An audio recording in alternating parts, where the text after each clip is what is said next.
All right, here's some tips and corrections for deficiencies in the directions that are generally pretty good for building this Home Depot gazebo. Now, there's the part number. It comes in two boxes. They're very heavy. One is 180 pounds. The other one is over 200 pounds. The boxes, the packaging is absolutely super. All the parts are labeled. As you can see, there's part M. The instructions are pretty good. Here, for example, you can see where they're telling you where part M goes. All right. And the packaging is, as I said, very good. Each box has a list of all the parts that are in it. That makes it, you don't need to open all the boxes and search for things. The box label tells you what's in the box. Screws were nicely packaged so far. We were only missing one of the small Phillips screws that goes on the cap. So the wood is very, very soft, and they actually warn you in there not to over tighten or you might split the wood.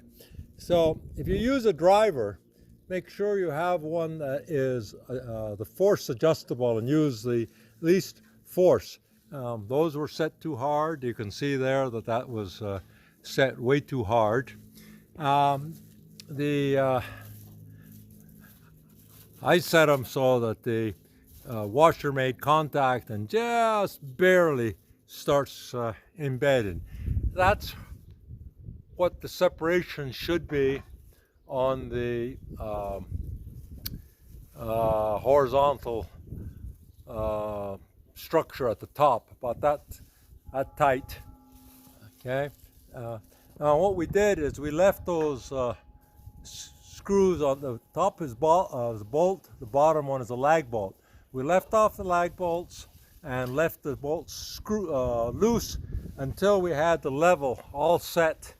And when we had the level all the square plumb, these things were plumb, and then we tightened it. It had one gap that was too big. We loosened the bolt and it snapped into place. So there you can see what the gaps should look like that. See, these are nice and flush,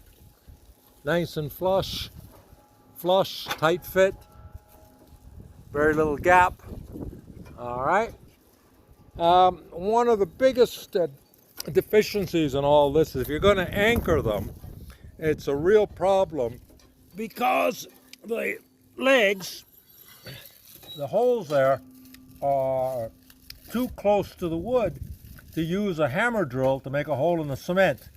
So we had to mark everything, then move the gazebo, which was actually wasn't too hard, but you have to be careful you don't break anything. Then drill the holes and then move it back into position. We used two tap cons. Let's see, we got a tap con in here. No, not yet. We set some of the tap cons, but not all of them. Let's see. There's a tap con.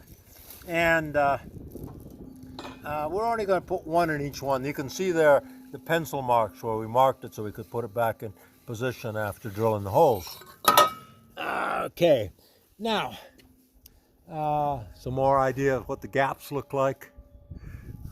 All right, so one of the things you've got to watch here, let me go up on the ladder. You can see a little thing. Okay, on this outer rail it's going to support the sheet metal. You notice that the leg with the screw points to the center of the gazebo.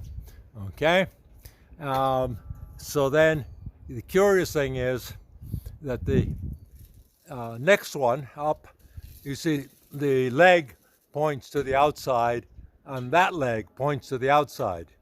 Now coming over to look at these legs, this was if you look at these legs, okay, you see that there's a flare. This piece is not vertical. Okay, so the it only goes one way, and I believe it goes. Let's see, it's going to go like this with this pointing down. Oops, no. Go up and try it. Yes, I think it has to flare out. Well, let's go up and try it. If you have trouble putting it in, it's because you have it the flare the wrong way, and then you just have to flip it like I just did. Okay, let's go up and take a look and see how this is supposed to go. That's the only part. I didn't see it in the instruction. Maybe I missed it. Okay, that looks like a good fit. Okay, so it's almost vertical. If I turn it around now,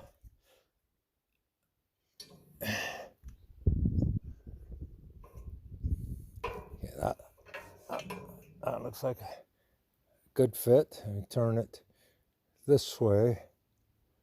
Is it this way? Yeah.